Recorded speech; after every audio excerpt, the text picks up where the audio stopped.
Today's episode of Adapt and Respond is sponsored by Benjamin Banneker College, the only HBCU with a BBW. Big Bad Bachelors in What It Do, pretty mama. At the BBC, you can erect your education with such foundational skills as mackin', what's crack-a-lackin', is that your man or just your baby's daddy, and accounting. At the BBC, students gain the knowledge and experience to get money, rock ice, write prose, new money, new whips, new clothes, keep money everywhere we go. So if you're about trying to get this paper and get your degree, walk on down to the BBC and bring cash. This episode of Adapt and Respond is sponsored by Ricardo's Huevos Rancheros in Turley, Oklahoma, the only restaurant in Green Country where the tagline is wet and saucy. That's right, wet and saucy. Get your eggs scrambled and milk swirled at Ricardo's Huevos Rancheros today. All right, now let's get started with the show.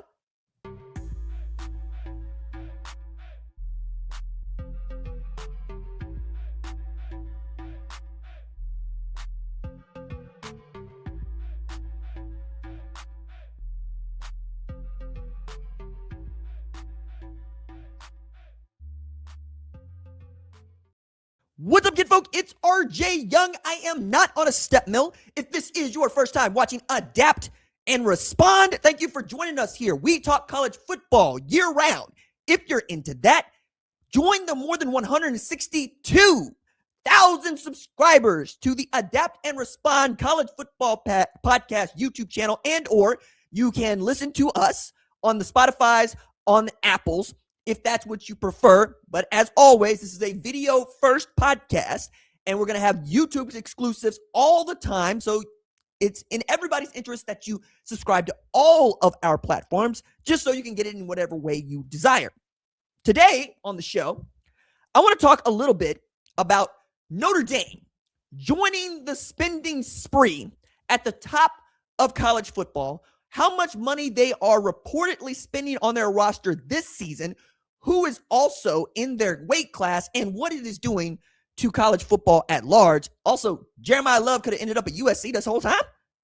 I also want to get into Eric Weddle's comments about Bryce Underwood and why I am more convinced now than ever before that Eric Weddle's opinions, just like his football career, are washed. But first, I want to start with commenting on today's House hearing where they're talking about the Save College Sports bill of the day. This one put forward by Ted Cruz, which is funny because Ted Cruz, who has been for limited government, is asking for the federal government to run college football. And Maria Cantwell, who's also been pretty clear about what she wants in this sport, and she also is softly trying to find a way for a salary cap and collective bargaining agreement to occur, because they agree with many of the people that they brought on to give testimony today about where college football, college sports is going. So you had Pete Bevekwa, who is the Notre Dame athletic director, but previously was an executive at NBC, talking about it's really not sustainable for us to continue to play football like this with the numbers and the roster upkeep going up. You also have Nick Saban, who claims that there are no rules in college football and in college sports, for which, yeah, we got them, dog. You're so good at breaking them that we created them. The headset rule is Nick Saban. And we go on, right? There are a number of people who share the opinion that college sports, and particularly college football, is broken.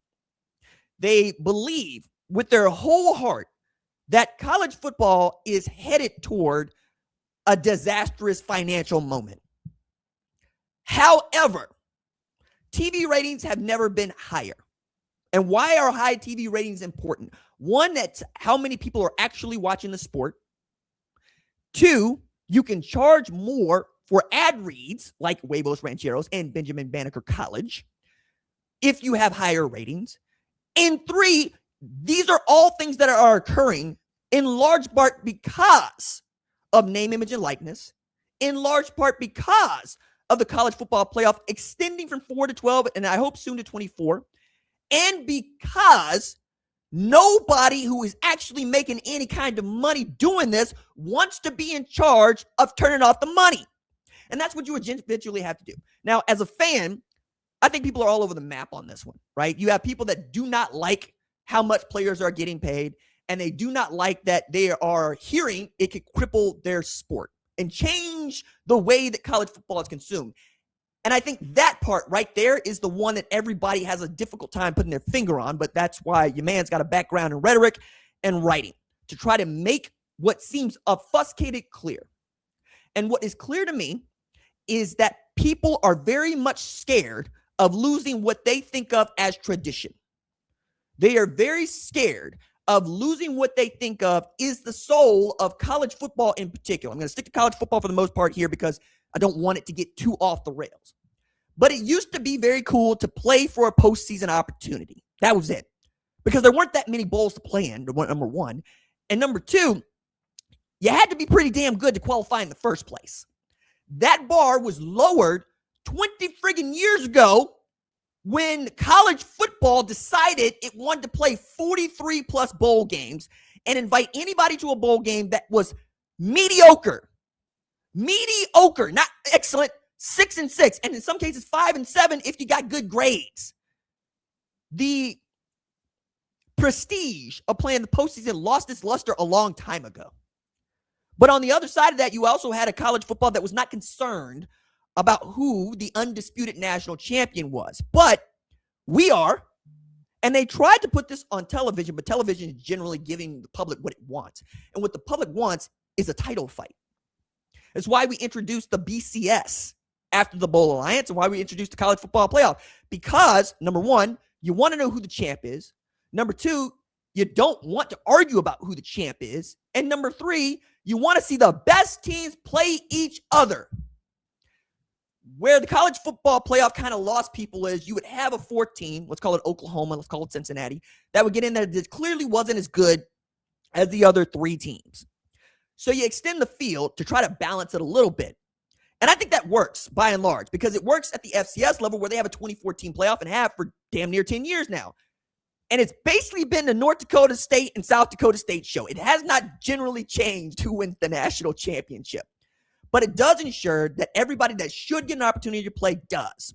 Now, I also think this is going to change the way that people consume college football because we are playing more football games. I'm not averse to that. It is also going to change who we play. One of the things that I would love to see, and I think could help bring all this in, is the getting rid of playing opponents that are clearly not in your weight class. No FCS team should be allowed to be scheduled for big-time college football programs. And you're going to tell me, but they're funding the athletic programs at these other places. That's not your job anymore. That was never your job. Your job is not to take care of somebody else's bottom line. Your job is to take care of your own. I am astonished that I have to tell fiscally conservative Americans this, that it is not your job to subsidize the housing of someone else. Seems to make sense to you everywhere else, but in college football, you're like, no. We got to have Gardner-Webb on our schedule. We got to have Grambling on our schedule. Oh, you care now? Get the hell out of here, man. No, you're trying to pad the bottom line with a win. Sometimes it works, sometimes it doesn't. Sometimes you beat Grambling 70-0. Sometimes Northern Illinois shows up to beat you 16-14 at Notre Dame. My favorite fact about that, by the way, is the interim head coach at Northern Illinois now, Rob Hardy, was defensive coordinator at Illinois or Northern Illinois in 2024. He held Notre Dame to 2 touchdowns, and Notre Dame got the win. Northern Illinois got paid $1.4 million for that game. Rob Hardy got paid $260,000 for the entire season. That pales in comparison to what you're going to pay for a 5-star player. That pales in comparison to what you're going to play for a backup quarterback today. That's where we're at. So until you want to tell me that Lane Kiffin shouldn't make $13 million, I'm going to need you to back up and tell me about saving college sports because it's been gone for a long time. That y'all want to save it ain't it. What you actually want is for the sport not to evolve. You want it to stay put. I'm sorry to tell you, You can't have that. Everybody's getting paid. Everybody's going to get money. I'm in this spot where I don't think college football is going to be allowed to fail. It just won't. So this hearing today was just more bickering, more moaning, and more complaining without anything being done. I'm tired of talking about this. If you want to go and be about it, go be about it. Until then, sack up and go win football games. Come back. Let's talk about Notre Dame sacking up, getting out the checkbook, and getting ready to go win football games.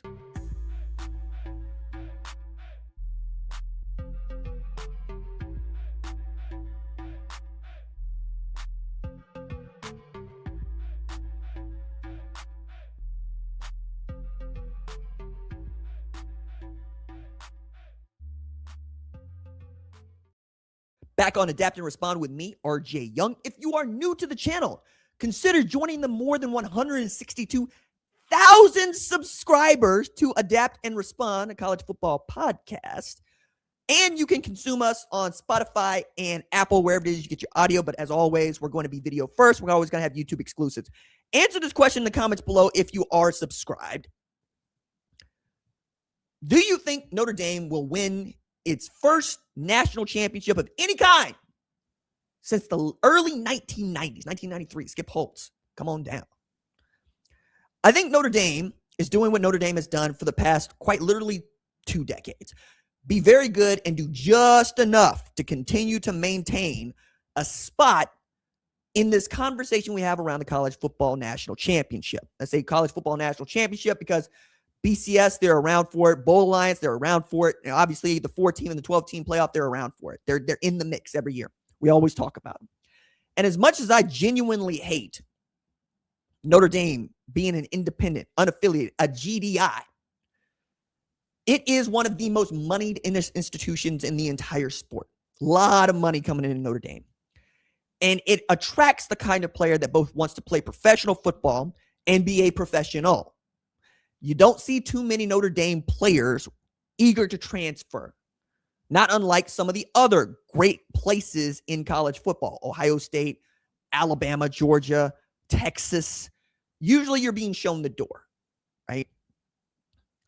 What I found interesting about Notre Dame is they thought that they could win a national championship while still playing on a budget. Famously, they were outspent 2-1 by Ohio State the year that Ohio State beat them in the national championship game. Since then, and they've seen that, okay, if money is what it's going to take to get players, we got lots of that. They've decided to go in. And after last year being embarrassed by not being selected in the college football playoff and having a Heisman Trophy finalist in Jeremiah Love, a dude that said he wanted to go at USC, but they didn't want him, which is wild. They said, okay, cool. If that's what it takes, then that's what it takes. So they pulled 2 wide receivers from Ohio State out of the portal, Quincy Porter Jr. and Mylan Graham, and they continue to run it up in as far as the checkbook. A lot of balancing going on. And this is not them saying this. This is really good reporting by The Athletic, where they talked to 8 different general managers and one group of 6 general managers, which I thought was key. Because when I talk to a group of 6 general managers, I'm often asking them what the price is for some of the players that they've lost. And they get pillaged all the time. And they can tell me with a straight face who are the big spenders. And almost everybody that is listed in this Athletic article, I have heard, right? So the quote is, Notre Dame has become a big spender. About $40 million we think they're going to spend on their roster in 2026. And that puts them on par with LSU, Texas Tech, Ohio State, Miami, and Texas, right? Which sounds about right, because those teams are going to be ranked into the preseason top 10 if Brendan Sorsby's allowed to play college football, but we'll see. For the most part, all of those programs have been great, right? I think the one outlier here for me might be LSU, because LSU has not played in the college football playoff in the last couple of years, but everybody else that I just mentioned has, right? LSU obviously won a national championship not long ago, 2019, and had a Heisman Trophy winner in 2023 in Jaden Daniels. But Marcus Freeman is not going into someone's house thinking that someone's going to outbid him for a player. It's back to just basic recruiting, and I can money whip you if that's what you want. So One Group of Six general manager put it this way. Freeman started this conversation, but I think athletic director Pete Vivekwa gets a ton of credit too. Now it's, hey, we're Notre Dame. This is college football now. Money's not going to be an issue. Whatever was holding Notre Dame back before from winning a national championship is not going to be money. Again, another general manager goes on. It's astronomically different. The money thrown around these big bodies, it's way out of whack compared to everything else. You could be an average FCS offensive lineman from Villanova and get seven figures with average tape if you're 6'6" and 310 pounds. It's not untrue, right? Remember, I was telling you just earlier in the segment that Rob Hardy made $260,000 for all of the 2024 year. And we're talking about FCS offensive linemen who got measurables that can quadruple his salary in 1 year. And then here's the one that really I wanted to linger on from a Power 4 general manager. Quote goes, you need to have money to do that, meaning spend. To get 20 kids who are top 250 players, that's about that's probably $10 million. If you can afford to say, we're not counting on any freshmen, what sunk costs can we afford and still go win a national title? That's how the big boys have to think about it. That is the type of price, that is the price of acquisition for these guys. And if you don't pay, you're not going to get them. It's well said. Think about needing to pay $10 million on the front end for, let's call it, your top 22 players, and then needing to overpay for your 6'6", 310-pound lineman from Villanova because that dude that you pay in top dollar for could get hurt. That's the part of this that college football is really having to deal with. Whereas in the NFL, for instance, you can sign a player off waivers if you have a need, right? And there's free agency periods and you can make trades.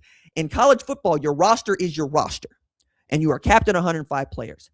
So you are going to overspend on almost every position if you can to ensure depth, because that is the thing that will prevent you from winning football games.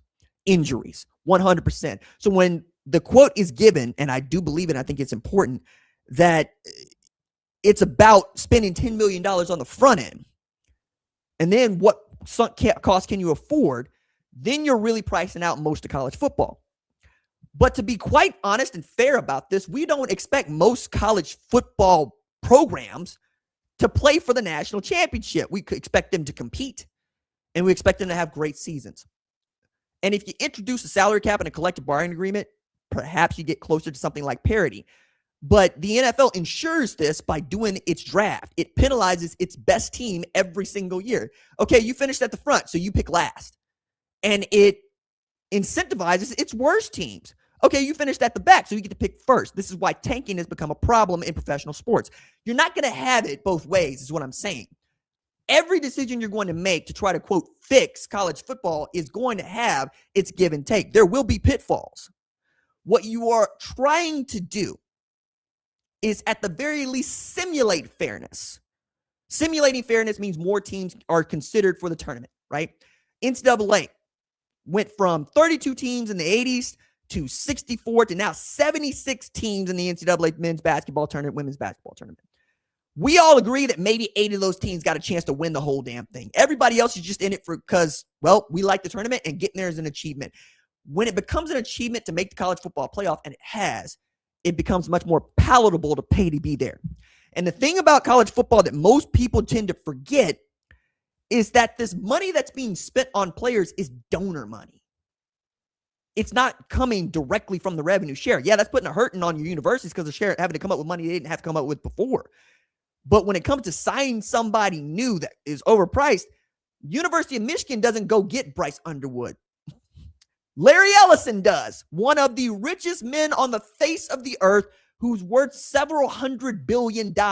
What is $12 billion to that man? Nothing. But it is something for the University of Michigan. And because it's something for the University of Michigan, we are going to continue to have these conversations about what Notre Dame is spending and what they're not spending. But as I brought up Michigan, now is a good time for us to transition and talk about Eric Weddle's really wild comments about Bryce Underwood after the break.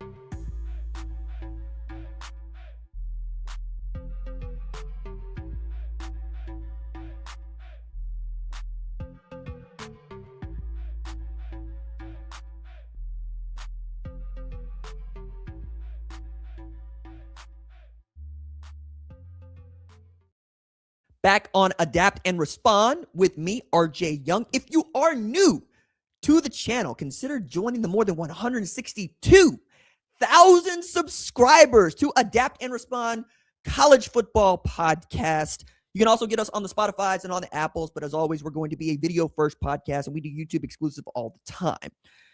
I want to talk a little bit about Michigan quarterback Bryce Underwood through the lens of what is a generational talent at safety at Utah 20 friggin' years ago in Eric Weddle.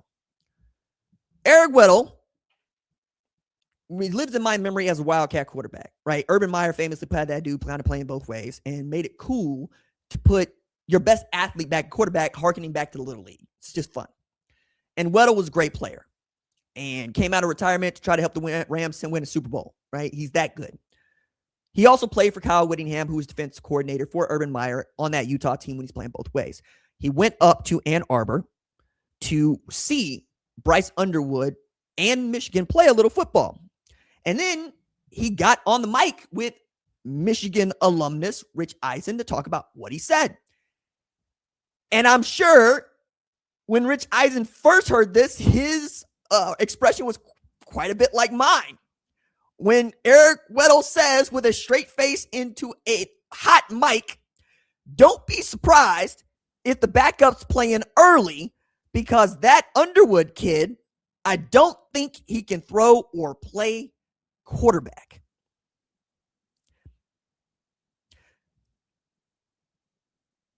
If I was in Rich's stead there, I follow up with, tell me why. Tell me exactly why he's not any good. I need you to be very specific, and I don't care how hardcore football you have to get about this. What I thought was really, honestly,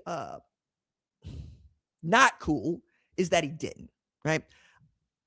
Did I expect Eric Weddle to back off this opinion? Was I expecting to address this? No. But now that I know he's doubled down, we're addressing it. So what he said when he talked to Weddle again, or Eisen again, was, I don't take back what I said. Hearing it doesn't come off very well, but the point is you don't have to play quarterback a certain way to win a national championship. Or excuse me, you do have to play quarterback a certain way to win a national championship. My understanding of Michigan is they expect national championships. These kids are paid to play a certain way. What I saw from 2 games last year, and when I went out to spring ball, I saw not very good QB play. He goes on. Is he talented? Yes. Is he a freak of nature? Yeah. No one's denying that.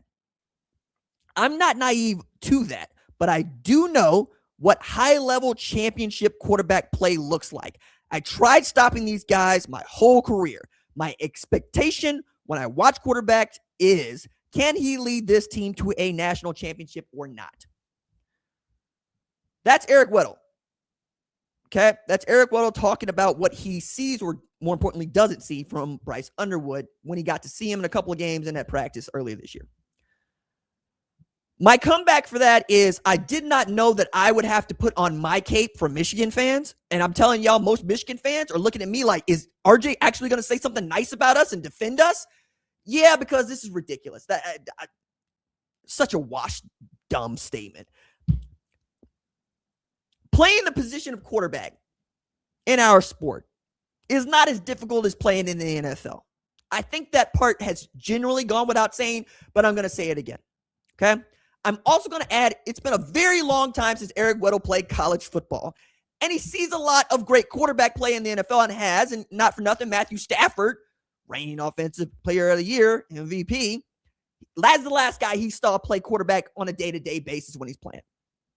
Pretty damn good. And I dare say, got better since he was drafted almost 20 years ago. But to say that Bryce Underwood is not good enough to lead a team to a national championship is to say that Tom Brady's belief in him is misplaced. I don't want to be on the other end of that one. If Tom Brady believes the dude's good, I think he thinks he's good enough to win a national championship, doesn't help recruit him to Michigan. That's one. 2 is, have you seen what Jason Beck does with quarterbacks? Do you see what happened when he had Devin Dampier at New Mexico and then Utah? Add that degree of creativity and play calling to Bryce Underwood's game after 1 year where he started as a true friggin' freshman, and he might be good. The third one for me is, son, have you ever heard of someone named Cam Newton? Now, I'm on record. I believe that Cam Newton is the greatest college football player who has ever lived. And the reason I believe that is because he wasn't a great quarterback. He was the best damn football player in the known universe. And he had to be. It was him, Nick Fairley, and the Pips going after people in the SEC in 2010 all the way to the national championship. It was just him at Auburn. At Auburn with Gene Chizik as his head coach. When I see Bryce Underwood and what he can do once the play breaks down, yes, he is on par with what Cam could do after the play breaks down. He ain't as big as Cam. He ain't as strong as Cam, but his arm is. His arm is, and if his accuracy improves, that boy was playing on emotion and good feelings last year. He didn't have nobody to throw the football to. When they ran the ball, they ran it all right, but not all right all the time. Justice Haynes was kind of here again and gone. And yeah, they got beat by a pretty damn good Texas team when they lost their head coach because he was out here talking to women he shouldn't have been talking to, following them to their house, breaking in. I don't think I could even fix my mouth to say something so stupid in June, which is when Eric Weddle said it. Now, I got just done having lunch with a professional cyclist, and actually two professional cyclists. And one of the things that he had lamented was who has a voice and who doesn't as it pertains to social media. And his thing is, where does your validity come from? Right? What gives you the right to give a strong opinion about anything related to something you claim to like? Did you play the sport? Did you coach the sport? Did you analyze the sport? And I think that's an interesting topic because that's what people say about this show. And that's what they say all the time is, hey, he ain't play. I, however, have devoted my entire life, my adult life, to playing commentator, sports writer, analyst. I've been doing this job since I was 18 years old in some way, shape, or form. In many respects, I believe I'm so good at it because I've been doing it for that long. I turned 39 in July, so more than 20 years. We developed this show in September 2017, and look at it now. I work at Fox Sports covering college football day in and day out. I'm as locked into it as anybody else. I read all of my colleagues' work. I think most of my colleagues are really, really good at their jobs. And I think a lot of former players think they know something because they played the game and they sat in film. I also have this real question. Did you watch any of the college football that didn't matter? Did you watch Bryce Underwood and what he didn't do against Oklahoma, or did you see something? Did you watch what he did against Ohio State? Can you tell me what he does when nobody else is able to get anything going from him? Did you see him develop into a better passer when Andrew Marsh said, okay, I'm open now? We could talk about route trees. We could talk about combinations. We could talk about what play concepts are supposed to work. We could talk about the merits of the veer and shoot versus the spread them and shred them. We could do that. I could do that with you. That's what we're doing. We're evaluating what he sees. You haven't told me why he sucks. Because the fact of the matter is, he doesn't suck. He's really friggin' good. He just needs a little bit of time. And anytime they throw you out there as a true freshman at a place like Michigan and you hold the up, I'd say you made something different. Bryce Underwood can play. I don't give a damn what Eric Weddle say.